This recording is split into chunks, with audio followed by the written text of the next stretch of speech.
ഒരു ബെഞ്ചിൽ ഒരു കുട്ടി മാത്രം. സംസ്ഥാനത്ത് സ്കൂൾ തുറക്കൽ മാർഗരേഖയായി. വിശദമായ വീഡിയോയിലേക്ക് കിടക്കുന്നതിന് മുമ്പ് നിങ്ങൾ ആദ്യമായിട്ടാണ് എൻ്റെ ചാനൽ കാണുന്നതെങ്കിൽ സബ്സ്ക്രൈബ് ചെയ്യുക. കൂടാതെ അതിന് തൊട്ടടുത്തുള്ള ബെല്ലൈക്കൻ എനേബിൾ ചെയ്യുക.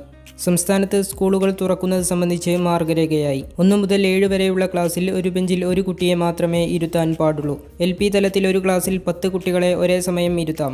UP തലം മുതൽ ക്ലാസ്സിൽ 20 കുട്ടികളാകാമെന്നും മാർഗരേഖയിൽ പറയുന്നു. ആദ്യഘട്ടത്തിൽ സ്കൂളുകളിൽ ഉച്ചഭക്ഷണം ഉണ്ടാകില്ല. അവസ്ഥ വിലയിരുത്തിയ ശേഷം ഉച്ചഭക്ഷണ വിതരണം പരിഗണിക്കും.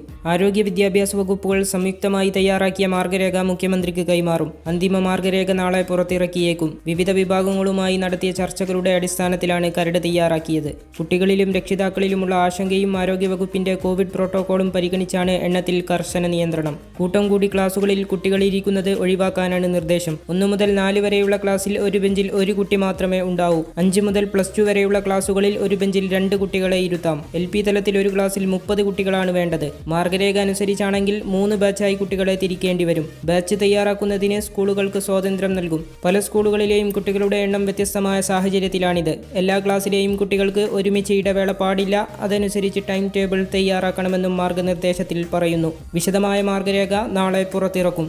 കൂടുതൽ വിദ്യാഭ്യാസ വാർത്തകൾക്കായി ചാനൽ സബ്സ്ക്രൈബ് ചെയ്യുക. ഇൻസ്റ്റന്റ് നോട്ടിഫിക്കേഷനായി ബെല്ലൈക്കൻ എനേബിൾ ചെയ്യുക.